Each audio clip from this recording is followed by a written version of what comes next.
Pasaron cosas en mi vida. Nosotros teníamos una peña en el taller de mi cuñado, que éramos 13 personas, 13 amigos que nos juntábamos, de muy chicos nos juntábamos todos.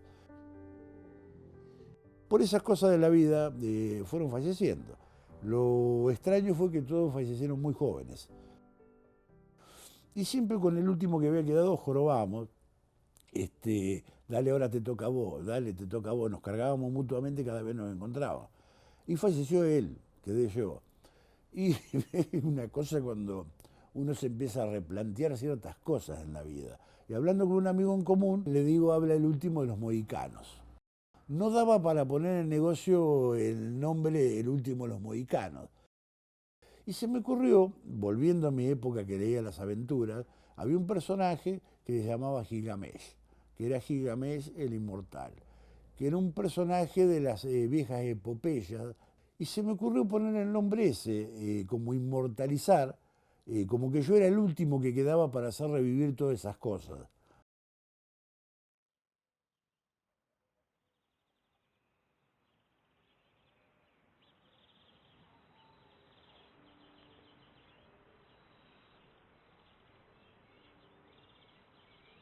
Soy Marcos de Luca, vivo en la ciudad cervantina de Azul, me dedico a las antigüedades y al coleccionismo.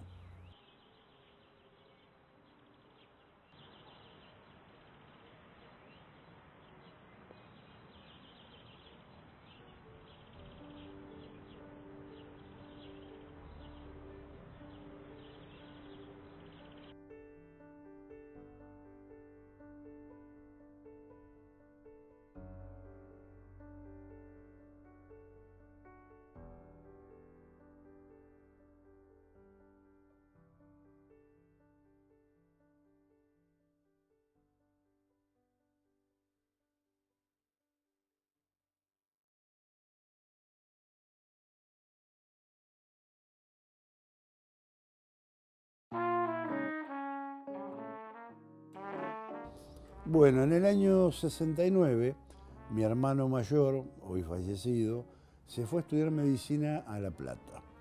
Y en casa nos habían inculcado la cultura de la lectura. Estábamos muy acostumbrados a leer. ¿Qué es lo que pasa? Como mi padre era empleado estatal, los ingresos en la familia eran medio limitados para mantener una casa acá y lo que influenciaba los gastos de mi hermano. Y se me ocurrió, mi padre tenía un local que lo estaba construyendo para poder alquilarlo y tener un ingreso más. Entonces en ese local que estaba sin terminar se me ocurrió empezar a canjear revistas. Empezó de una forma muy precaria, porque era un local que estaba medio a terminar. Siempre recuerdo que mi mostrador, por ejemplo, eran los dos caballetes de los albañiles y una puerta placa que estaba sin poner, todavía sin colocar, que él usaba de mostrador. Fueron unos inicios muy lindos porque era toda una aventura. La aventura más grande era que como el local estaba sin terminar y yo a la mañana de mañana estudiaba, lo atendía desde después de almorzar hasta las 6 y pico de la tarde o 7 que oscurecía porque no había luz. ¿De qué habrán sido los cosos esto, no? Sí, yo sé. Debe ser para la carne eso. Capaz que por ahí aparece el resto de...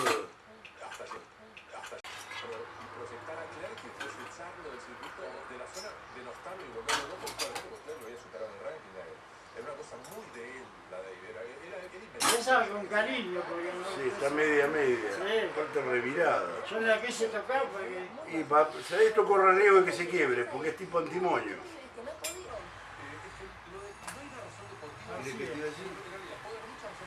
Vamos a ver qué pasa mañana. No, en serio. Pero ya no te digo nada. No.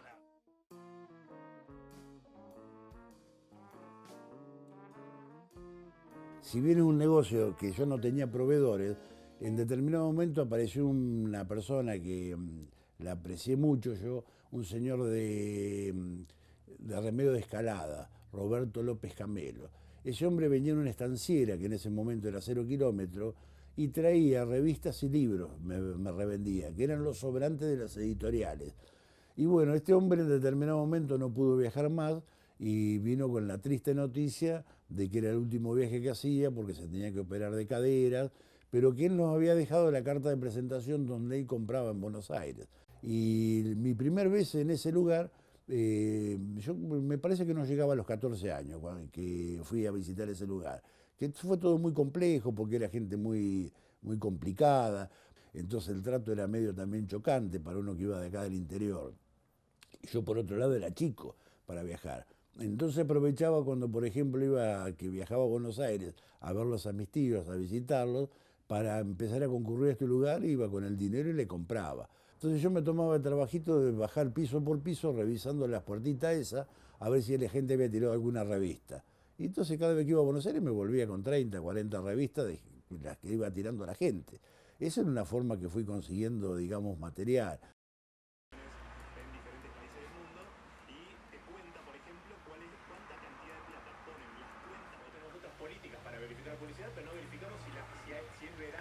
Tome café, Dolca.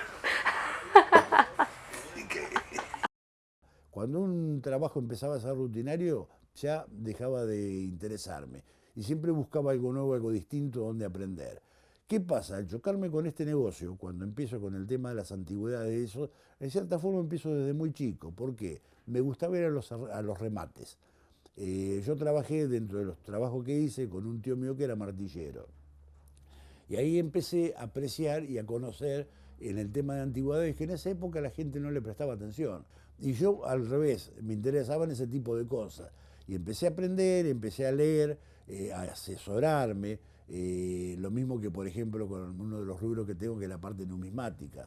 Yo con 11 años empecé a coleccionar monedas y billetes y me enseñaba un viejito medio familiar, Vicentito Sarno, que tenía 80 años. Yo tenía 11 años y me tenía paciencia y me fue enseñando todos los secretos de lo que era el coleccionismo. Llegué a coleccionar montones de cosas, estampillas, monedas, billetes, medallas.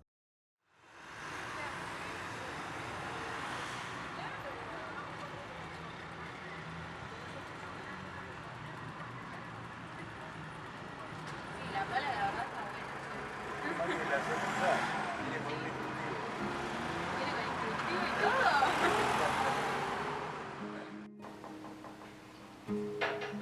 Es increíble lo que sabe y lo que siempre tiene ganas de aprender todo el tiempo. Y es una persona con la que se puede hablar de todo. ¿Me preguntás? Sí. Mira que yo es una persona de hacía antes de tiempo.